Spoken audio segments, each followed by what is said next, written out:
siento en la iglesia como si estuviera en medio de un matrimonio feliz. Pero lo cierto y verdad es que hay otra realidad. Y una realidad paralela. Y lo mismo que nosotros estamos siendo bendecidos y disfrutamos de esta realidad cuando venimos al culto, cuando estamos en comunión con los hermanos, cuando buscamos de Dios en oración. También a veces, antes o después, se da en nuestras vidas una situación que Dios nos viene, que no forma parte del plan de Dios, pero que forma parte de la vida. Los propósitos y los porqués del por qué Dios lo permite entran dentro de su omnisciencia, entran dentro de su designio. Y únicamente podemos llegar a una conclusión. Incluso en medio de esa situación, Dios nos ama. Incluso en medio de esa situación. De manera que nos vamos a ir al Evangelio de Mateo y vamos a buscar en el capítulo 5 de Mateo el texto de hoy.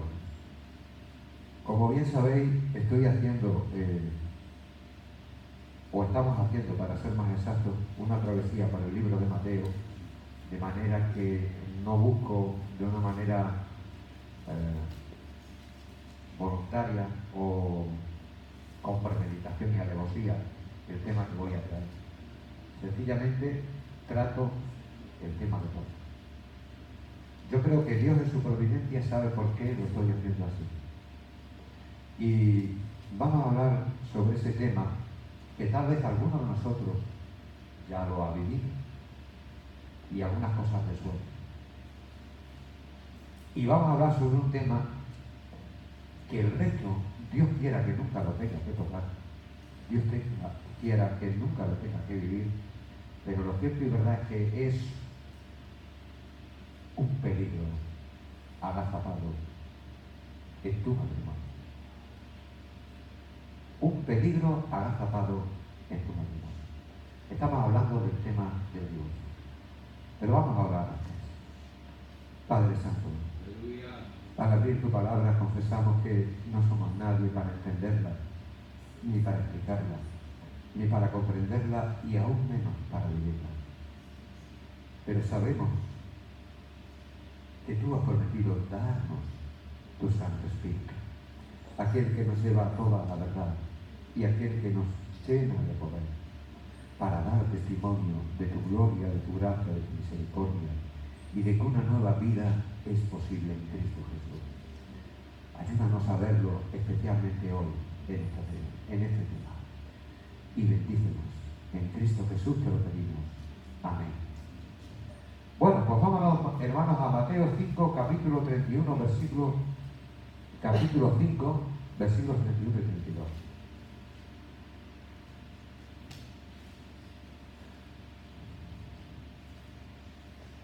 Mateo 5, versículos 31 y 32, es donde el Señor establece su enseñanza sobre el divorcio. Dice así, Mateo 5, 31, 32. También fue dicho, cualquiera que repudie a su mujer debe carta de divorcio.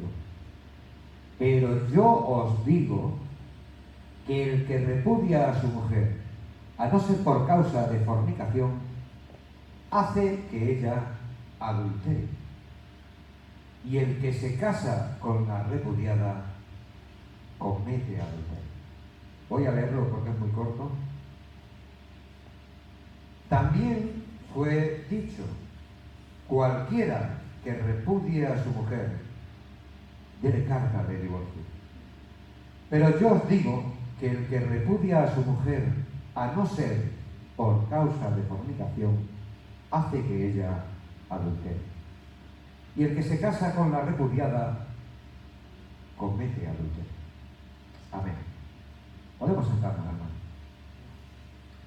Bueno, el tema del divorcio. Yo empecé a oír hablar del divorcio cuando era muy joven. Cuando yo nací en España, no existía el divorcio. No era que no hubiera parejas separadas que efectivamente en la práctica vivieran divorciadas, vivieran de espaldas unos a otros, bien dentro del mismo techo o bien habiendo tomado cada uno caminos diferentes. Eso, por desgracia, ha ocurrido pues, en toda la vida, en todas las sociedades y en todos los momentos. Pero en aquella época en España el divorcio era ilegal. Yo tendría 12, 13, 14 años y no se oía jamás hablar de un divorcio. Porque de hecho la ley no lo contemplaba. Vino a España el nuevo régimen que algunos llaman democracia. Digo algunos porque yo no la llamo democracia. Pero bueno, esa es otra historia. Vino a España el nuevo régimen y vino un hombre que era un supuesto jurista, un masón Illuminati, que trajo la primera ley del divorcio a España. A partir de ahí, lo que en muchas casas y en muchas parejas se vivía en el día a día, se pudo convertir en algo real, en algo que tenía un reconocimiento legal en el divorcio. Así que hasta entonces era imposible divorciarse y a partir de ahí España se abrió al divorcio. Yo creo que el divorcio es un mal. Creo que el divorcio es una puerta abierta a mucho dolor, a mucho daño. No solamente a aquellos que lo están protagonizando, sino además también directamente a sus hijos, también a su familia y en última instancia incluso a la sociedad. Yo creo que el divorcio es siempre una mala solución. Pero aún, y con ello yo reconozco que el divorcio es a día de hoy parte de un mundo caído. Y yo lo reconozco porque primero la Biblia me lo dice y en segundo lugar la experiencia también. La Iglesia Católica, ya sabéis, se escuda en que supuestamente lo que Dios ha unido al hombre no lo puede separar y entonces lo que convierten es al matrimonio pues en una cohabitación ilegítima. O sea, los romanos no te dan el divorcio. Un matrimonio que está en la Iglesia Católica resulta que tiene problemas, resulta que llega a la conclusión de que no pueden seguir viviendo y van, pero no le van a dar el divorcio, le van a dar la nulidad. La nulidad va a costar tiempo, la nulidad va a costar dinero, porque, en fin, eso es algo que le seduce bastante a la Iglesia Católica. Pero sobre todo, la nulidad lo que va a costar es el buen nombre de esa familia. Porque la nulidad no está diciendo que en un momento hubo matrimonio, pero ocurrió algo que delante de Dios justifica el hecho de la separación, el hecho de la ruptura, el hecho de la muerte de ese matrimonio, y por eso se deshace esa convivencia. No. La nulidad lo que te va a decir es que tú, o yo, o el otro, o el de la moto, si somos papistas, nunca estuvimos casados. Siempre estuvimos en amancebamiento. Siempre estuvimos pecando. La Iglesia Católica niega la realidad del divorcio, pero la Escritura habla del divorcio. Y la Escritura habla del divorcio partiendo de la base de que es algo que se puede dar en un matrimonio bien establecido delante de Dios. Porque cuando un cura te casa, cuando un pastor te casa, cuando un juez te casa, cuando un alcalde te casa, no te está casando. No te engañes. En el mes de agosto del año pasado yo tuve el placer de casar a mi hija y a mi yerno. Pero yo no estaba casando a nadie. Yo todo lo que estaba haciendo era reconociendo y confirmando lo que Dios previamente había hecho. lo que dice la Escritura. Lo que Dios ha unido, no lo separe el hombre. Cuando tú vas al juzgado, cuando tú vas a la iglesia, cuando tú vienes al culto a que el pastor bendiga tu matrimonio, tú vienes con algo que ya es una realidad. Es que Dios te ha unido a ti y a tu mujer con el propósito de que seáis lo más parecidos posible en términos humanos y dentro de las limitaciones humanas al amor de Cristo por su iglesia. Los hombres no casan. El Estado no casa. Es Dios quien une. Y precisamente porque el propósito de todo matrimonio, y especialmente el propósito de un matrimonio cristiano, es el reflejar el amor de Cristo y de su iglesia, es precisamente por eso, por lo que Dios odia tanto el divorcio. ¿Sabes lo que significaría en términos espirituales el divorcio entre tú y Cristo? ¿Tú sabes? ¿Eres consciente de lo que eso supondría? O sea, tu divorcio espiritual entre tú y el Señor Jesucristo simplemente traería la miseria, traería la muerte, traería la maldición, traería el desastre a tu vida. En términos espirituales es así. Y en términos materiales, en términos sociales, y no solo materiales y sociales, sino también espirituales, eso es lo que está haciendo el divorcio en las parejas que lo consuman.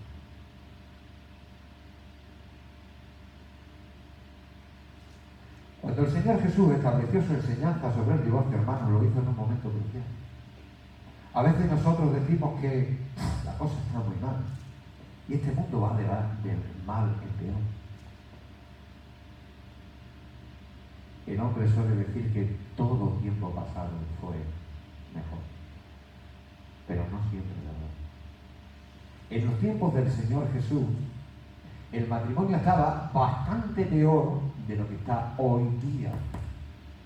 Y tal vez te asombres y digas, bueno, pues hace 2000 años hemos tenido 2000 años de pecado, hemos tenido 2000 años de degradación, hemos tenido 2000 años en los que el hombre se ha ido ahondando y ahondando y ahondando.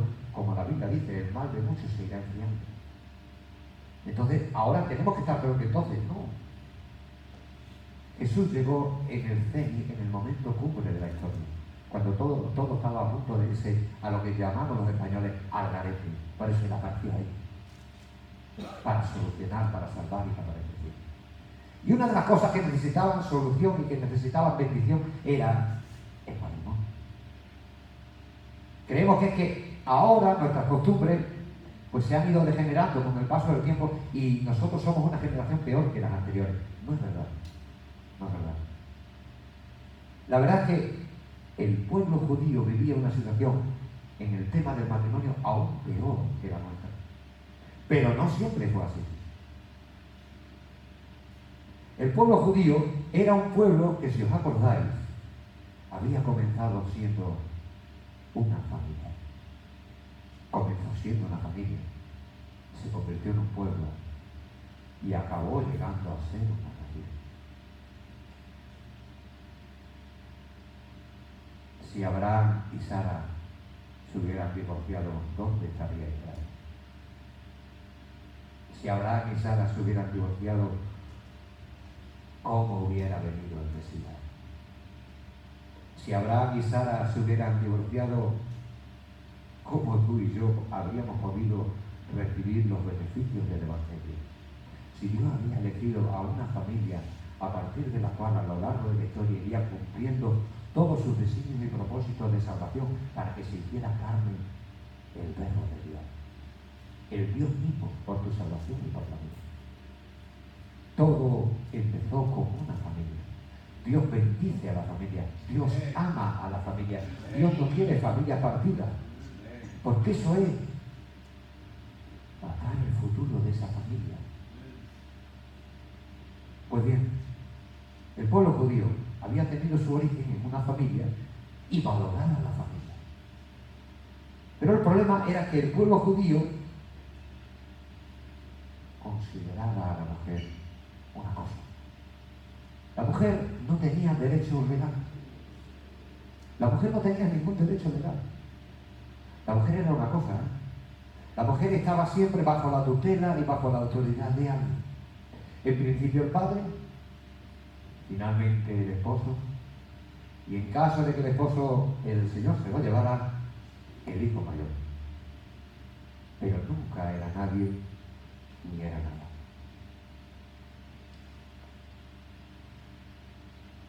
De manera que como no tenía derechos, el judío se crecía ante alguien que no podía defender. Si hubo una buena familia en Israel, fue la primera. Pero cuando llegó el Señor Jesús, las buenas familias había poquitas. Todo era un auténtico desastre. El marido tenía no solo toda la autoridad, sino tenía además el derecho al divorcio, el derecho del repudio. Sabéis lo que es un pañuelo de papel, ¿no? Se usa un rato, se tira. Yo me acuerdo cuando yo era joven que había pañuelos de seda, pañuelos de tela, y tú los utilizabas cuando estaban sucios, los volvías a lavar, los seguías utilizando, los seguías utilizando, los seguías utilizando. Ahora ya han sido sustituidos por los judíos. La mujer, para el judío, era vida. Ahí empezó el divorcio. El divorcio empieza cuando tú menosprecias a tu mujer, cuando tú menosprecias a la ayuda idónea que Dios te ha dado, o cuando tú rechazas la autoridad y rechazas el liderazgo y rechazas la valía del hombre, de la ayuda idónea que Dios te dio. Pero el divorcio, siendo una realidad, como os digo, en un pueblo que se había ido degradando, era tratado por dos escuelas en el pueblo de Israel. Los israelitas siempre tenían dos explicaciones para todo, dos escuelas para todo. Estaba la escuela de Shammai. La escuela de Shammai era la guay, la fetén. Yo me quedaba con ella. Porque Shammai decía que no había otra razón para el divorcio que no fuera la infidelidad. Eso es lo que el Señor dice en su palabra. Aquí, en el versículo 32, Él dice: yo os digo que el que repudia a su mujer, al no ser por causa de fornicación, hace que ella adulte. Shammai decía que lo único que podía justificar un divorcio, el que se rompiera una familia, era el que previamente se hubiera roto la confianza en esa familia y se hubiera permitido entrar a alguien que no pertenecía a ella, que no era digno de estar en ella, que solo podía traer mal. Pero amigos, lo mismo que está la cara, en cuanto a la enseñanza de una enseñanza sana, luego está también la cruz. En este mundo hay verdadera enseñanza, sana enseñanza, mala enseñanza. Hay de todo. También estaba Israel. Israel era el moderno, el que venía innovando, el que creía que había descubierto la brújula, el que iba más allá de lo que la Biblia dice y interpretaba la Biblia a su conveniencia y a la conveniencia de aquellos que le seguían. Porque él era consciente de que no es lo mismo predicar algo que desagrada a predicar algo que gusta. Y que pensaba que si tú, mujer, quemabas los garbanzos o las tortillas de patata, tu marido tenía una más que autorizada razón para divorciarse. Si tú fallabas en el hecho de que no habías cosido bien la ropa, si tú no habías lavado bien la ropa, si tú no habías cocinado en condiciones, si tú habías tenido una mala mirada a tu suegra o a tu suegro, si tú le habías contestado a tu marido de una manera que no era esa manera sumisa que se esperaba con la que tú debías hablar.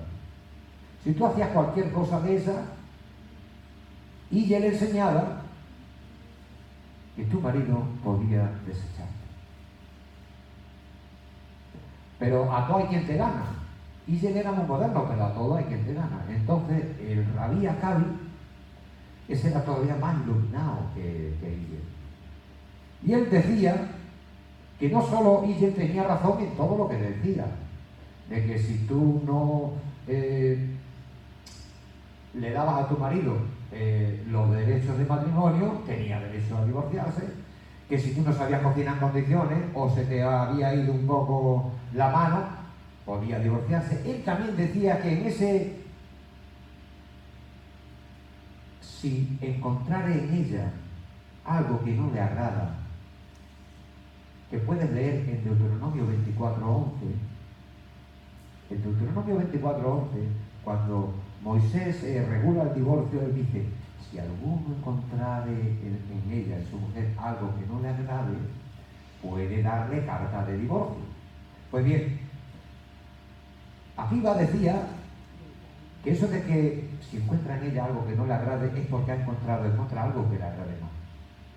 De manera que si encuentra una más guapa, si encuentra una más atractiva, si encuentra una más interesante, si encuentra una con más poder, razones hay para divorciarse. Así estaba la cosa. Por eso el Señor tuvo que venir a enseñar en qué consiste el divorcio, cuándo se puede uno divorciar.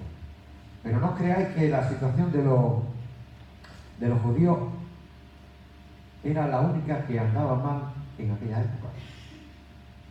Los griegos, que influenciaron luego mucho nuestra cultura, porque de hecho el Nuevo Testamento fue escrito en griego, y influenciaron luego mucho también a los romanos, pues también tenían una particular visión del matrimonio. Entre otras cosas porque para el griego tú te casabas con tu mujer para tener hijos y para que alguien te cuidara la casa. Pero amigos, la diversión era otra. La diversión no tenía nada que ver para el mundo griego con el matrimonio. El griego solía tener etairas, unas mujeres muy bien preparadas, además con mucha cultura y demás, y eran vistas como la amante oficial del marido de esa pobre mujer, pero nadie se escandalizaba. No había nadie que sintiera el dolor que la mujer griega ofendida estaba sufriendo a causa de este punto de vista acerca del matrimonio. Ellos tenían prostitutas para el placer. Ellos tenían además concubinas para el día a día. Y luego además tenían a sus mujeres, que eran con las que tenían hijos, y las que les cuidaban la casa. De hecho hubo un hombre llamado Sócrates, que habréis oído hablar, que era un filósofo, que él decía, ¿hay alguna persona a quien le confíes tanto y con quien menos hables que tu mujer? ¿Hay alguna persona a quien tú le confíes tanto y con quien menos hables que tu mujer? Ese era el mundo griego. Ese era el matrimonio griego. Mientras el marido tenía autoridad y tenía libertad para hacer lo que le diera la gana, pero lo que le diera la gana. De hecho, incluso el abuso de niños en el mundo griego era lo más normal del mundo. Muchos de estos filósofos y políticos griegos que ahora nos venden con la democracia, que era estupenda, que era tal de la cual, lo que no nos dicen es que ellos eran pederastas y que la pederastia en el mundo griego se veía tan normal como la relación entre un hombre y una mujer casada. Eso es lo que no nos dice. En Roma, hermano, la situación, y pronto entraremos ya en el tema del divorcio, la situación era en un principio muy parecida al pueblo judío. Os he dicho que todo comenzó con Abraham y Sara y que era un matrimonio pues, excelente, ¿verdad? Durante 500 años, los romanos, el imperio romano no tuvo ni un solo divorcio. Fíjate, no estaba prohibido, 500 años del imperio romano, de Roma, no tuvieron ni un solo divorcio. El primer divorcio que se dio fue a causa de un hombre que se casó con una mujer que era estéril. Y él se empeñó y se empeñó y se empeñó en poder tener hijos. Pero el problema era que Roma había conquistado a Grecia militarmente. Y sin embargo Grecia, con toda su cultura, con todo su conocimiento y con todas sus costumbres degradadas, también había conquistado a Roma moralmente. El matrimonio, hermanos, en Roma llegó a convertirse en algo tan triste que era un chiste, lo que voy a contar. Pero era un chiste que andaba para arriba y para abajo. El matrimonio solo te da dos alegrías. La primera, el día que te casas y la estrechas en tus brazos por primera vez. La segunda, el día que la pierdas.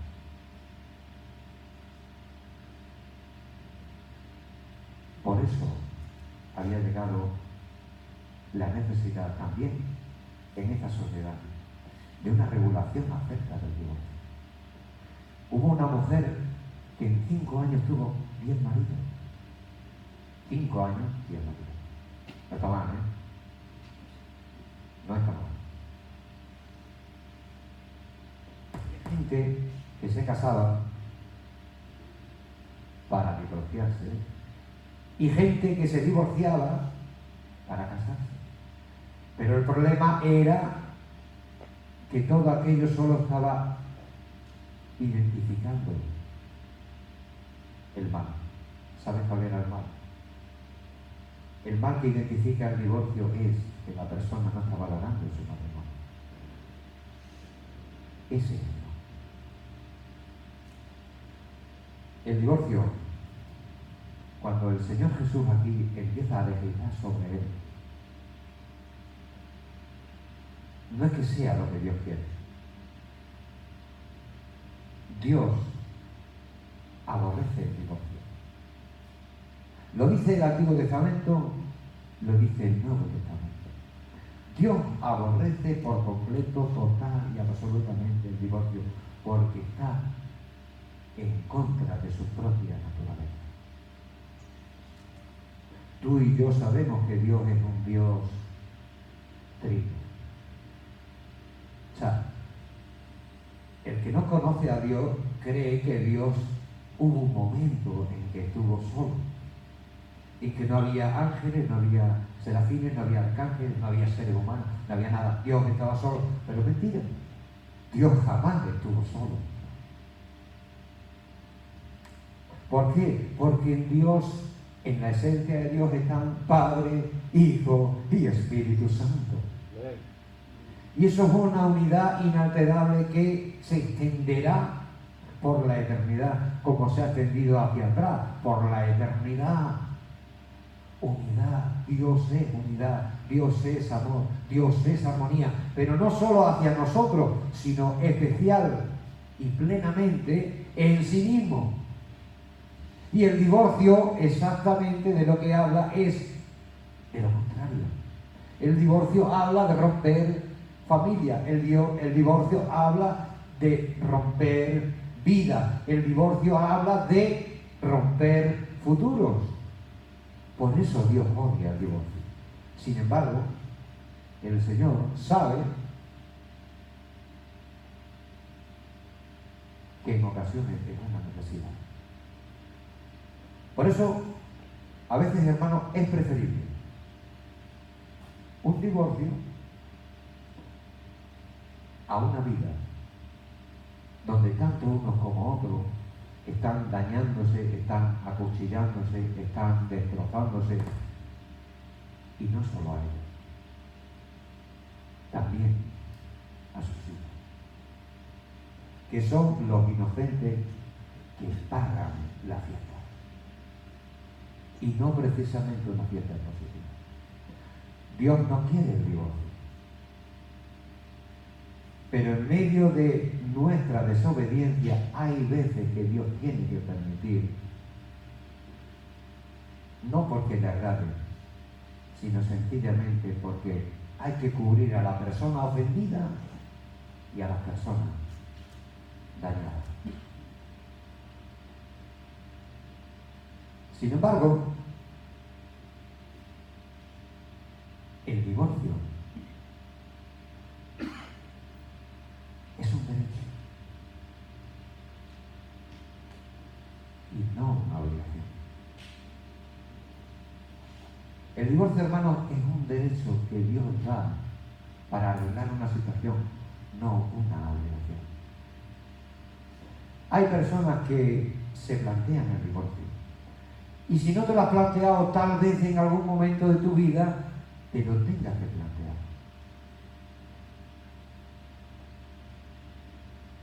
Empezamos diciendo que es un derecho cuando se dan circunstancias. La gran diferencia entre el mundo y la Iglesia cristiana no está en el hecho de que unos aceptan el divorcio y el otro lo niegan, porque la Iglesia cristiana acepta que puede haber divorcio.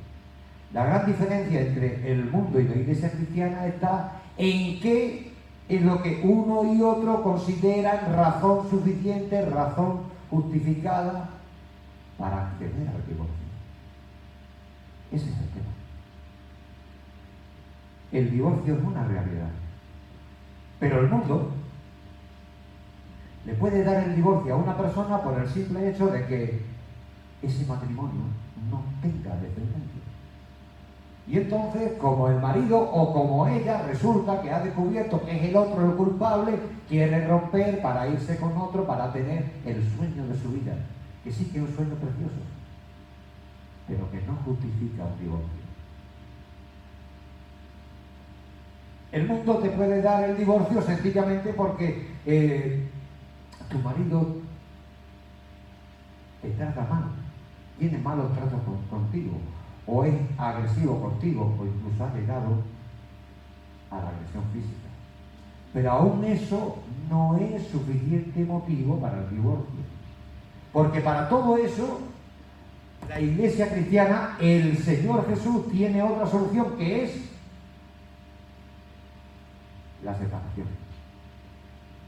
En 1 Corintios 7, y creo que es versículo 15, ahí te habla de la separación. Hay cosas que no justifican un divorcio. Pueden justificar una separación, pueden justificar el apartar a la familia, a la mujer o al marido, al que esté siendo agredido, de la agresión. Pero eso no justifica el divorcio. Cristo Jesús dice cuál es la justificación para el divorcio. La justificación para el divorcio es: yo os digo que el que repudia a su mujer, a no ser por causa de fornicación, hace que ella adultere. Solamente hay una razón para el divorcio. Esa razón es la infidelidad. Esa razón es cuando el matrimonio ha dejado de ser un huerto cerrado en el que solo hay dos. Esa razón es cuando alguien se ha inmiscuido de manera que se cumple ese refrán español que dice: tres son multitud. Hay cosas en las que no puede haber tres. Hay cosas que se ciñen solamente a dos que han sido unidos por el Señor en una sola carne. Ahí sí hay un motivo de divorcio. Pero como os digo, el divorcio no es una obligación. Siempre es mejor Esperamos 20 veces mejor. Un mal arreglo, un pequeño arreglo, un volver a empezar, que el más excelente de los divorcios. Siempre. A veces la persona que está viviendo en esa situación ya está quemada, ya está frustrada, ya está... no ve otra solución. Porque lo está viendo en su fuerza. Lo está viendo en su capacidad. Lo cierto es verdad es que Dios tiene solución para todo lo que haya podido pasar en un matrimonio si uno y el otro quieren. Si uno y el otro están dispuestos a perdonar, si uno y el otro están dispuestos a mantener el pacto que hicieron delante de Dios, aún cuando hubiera habido infidelidad. Porque, como os digo, es un derecho, no es una obligación. O sea, es que cuando una persona vive en un matrimonio donde ha habido una infidelidad, hay una cosa que de todas maneras sí o sí va a tener que hacer. Se llama perdón. Tiene que perdonar o no tendrá futuro. Da igual si va a reanudar perdonando esa relación o se va a acoger a ese derecho que el Señor da de que la persona ofendida por la infidelidad puede recomenzar su vida con tal que sea en el Señor. Da igual. El ofendido tiene que perdonar. Tiene que perdonar primero porque es mucho más lo que Dios le perdonó a él que lo que él tiene que perdonar a quien le ha ofendido. Tiene que perdonar porque si no, nunca podrá vivir en el presente y siempre estará remitiéndose al pasado, al pasado, al pasado, a un pasado de dolor que porque no lo quiere soltar se convierte en su presente. Porque no lo quiere soltar, porque no lo quiere perdonar, porque no lo quiere olvidar, se convierte en su presente. Entonces, el divorcio, hermanos, es un derecho, pero no es una obligación. Cuando una persona se ve en esta situación, tiene dos caminos. El uno es perdonar, como Cristo te perdonó a ti, y recomenzar. Ahí cada caso es un mundo y no se puede generalizar. Pero ahí el creyente que se encuentra viviendo esa situación dolorosa, lo que tiene que hacer es acercarse a esos pastores. Buscar de Dios, pedir a Dios, orar, ayunar, es necesario.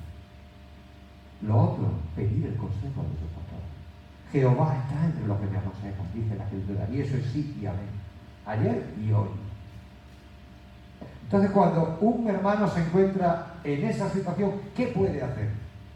Lo que tiene que hacer es acercarse a su pastor, abrirse a su pastor, para que los pastores vean cuál es la situación específica de si hay posibilidad o no de restauración. Porque siempre es preferible buscar la restauración. Porque tú no querrías que Dios no buscara la restauración cuando tú caes, ¿verdad? Sería muy triste. Para ti o para mí. En un matrimonio igual. El problema es que aquí la restauración no depende de uno, depende de dos. Porque hay ocasiones en que alguien se niega a la restauración, alguien se niega al arrepentimiento, alguien se niega a recomenzar. Y en ese caso,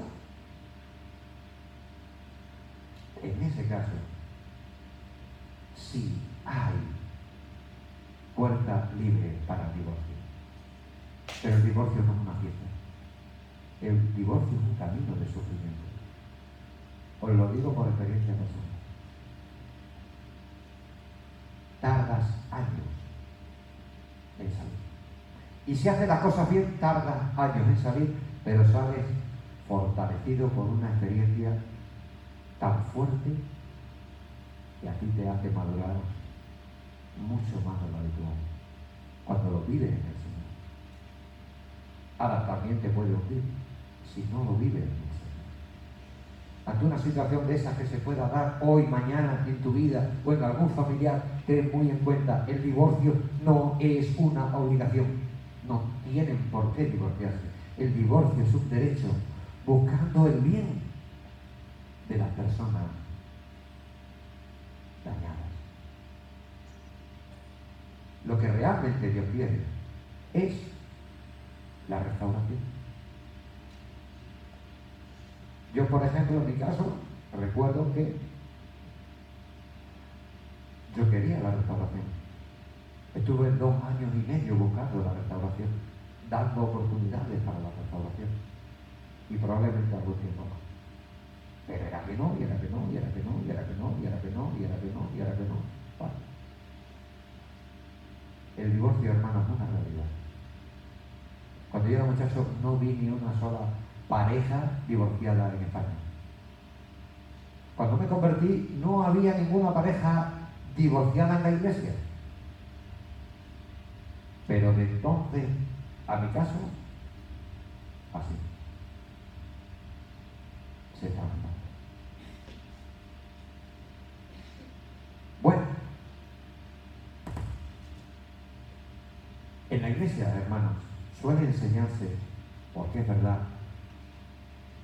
que el divorcio tiene que ser en base a la infidelidad. Cualquier otra causa de problemas en el matrimonio que impidan la convivencia debe ser tratada por el tema de la separación. El Señor Jesús ya lo dijo aquí claro. Cualquiera que repudie a su mujer debe carta de divorcio, fue dicho.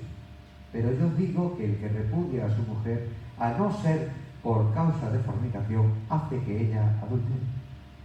Y el que se casa con la repudiada comete adulterio. Pero hay otro tema más. Hay otro tema más.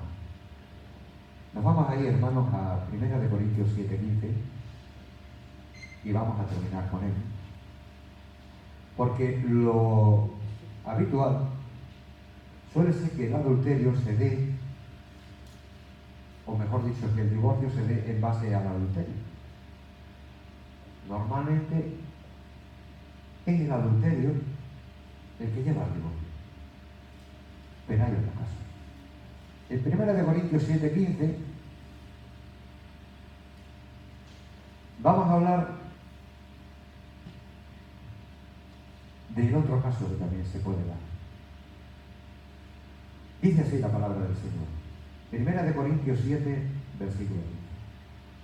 Pero si el incrédulo se separa, sepárese, pues no está el hermano o la hermana sujeto a servidumbre en semejante caso, sino que a paz nos llamó Dios. Siempre se ha sostenido en la iglesia, porque es la verdad, que el adulterio mata el matrimonio y es una razón válida para el divorcio. Siempre.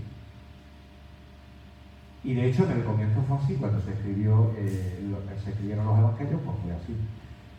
Sin embargo, el apóstol Pablo, inspirado por el Espíritu Santo, no de su propia cosecha, no era Pablo precisamente como esos profetas de los que leíamos en el libro de Jeremías hace un rato, que ellos daban sus propios sueños, ellos daban sus propias palabras y ellos decían lo que se les ocurría. No, el apóstol Pablo, inspirado por el Espíritu Santo, abre la puerta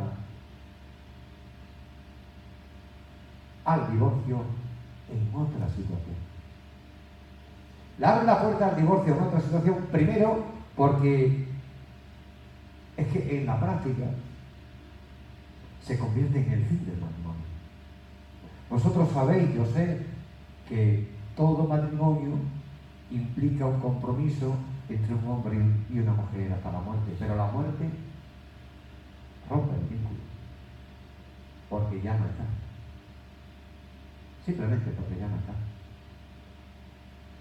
El divorcio puede venir también por causa del adulterio, que rompe el vínculo, porque rompe la unidad mística que hay, porque es una unidad espiritual entre un hombre y una mujer, al punto de que se convierten solamente en uno. Pero hay algo que se llama el amor. Aquí Pablo está hablando de que en su momento había hombres y mujeres que estaban casados con incrédulos, con inconversos.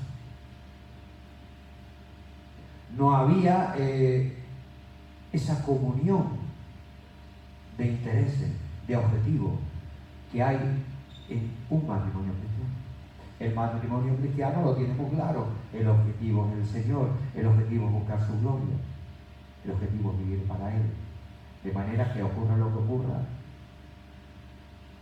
vamos a hacer lo que Dios quiera y no va a haber ese divorcio. Pero había creyentes que se convertían y su mujer era inconversa. O mujeres que se convertían y su marido era inconverso. Y en esos casos había veces en que el inconverso quería irse.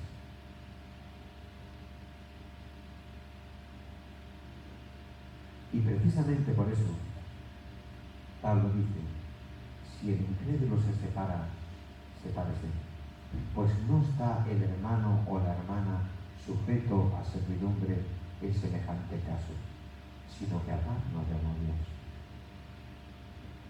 Cuando una parte del matrimonio no quiere seguir con el matrimonio y abandona a su mujer, abandona a sus hijos, y eso se mantiene en el tiempo y se convierte en algo que no tiene vuelta de hoja, que no va a haber atrás, que no va a volver atrás, que no va a haber arrepentimiento, que está claro que esa persona ha tomado la decisión que ha tomado en contra de lo que Dios quiere y en contra del bien de su familia. Ahí Pablo está diciendo que puede haber el divorcio, pero pone una condición, y la condición que Pablo pone es que la persona que ha sido abandonada primero tiene que esperar. Esto no es cosa de que a mí me abandonaron ayer y yo pasado mañana, porque no tengo don de continencia y no tengo paciencia, pues me busco una. No. Ahí está también el ser asesorado y el ser dirigido y el ser acompañado por los pastores y por la iglesia. Ahora, cuando alguien rompe el pacto que hizo con su mujer o con su marido delante de Dios y la abandona, y eso se convierte en algo definitivo, Pablo dice: déjalo marchar.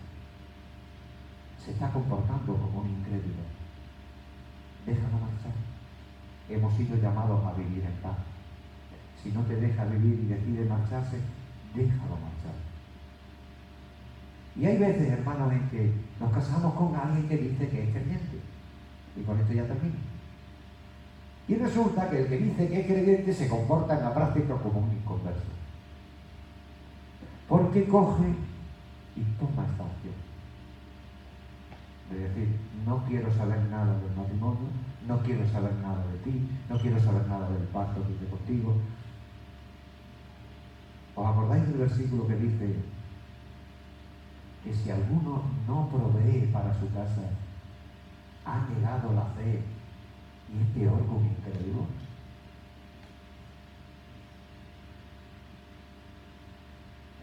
A veces te casas con alguien que dice serlo y no lo es. Pero si al final se acaba viendo la realidad y te abandona y te deja por años abandonada y se ve que ya no va a volver, se ve que ya no hay posibilidad de restauración, el Señor aquí te dice: déjalo ir en paz, porque a paz nos ha llamado el Señor. Y hay luego una oportunidad para el divorciado, que fue injuriado, que fue dañado o que fue abandonado, con tal que sea en el Señor. No somos libres para escoger a quien queramos. Tiene que ser en el Señor. Amén.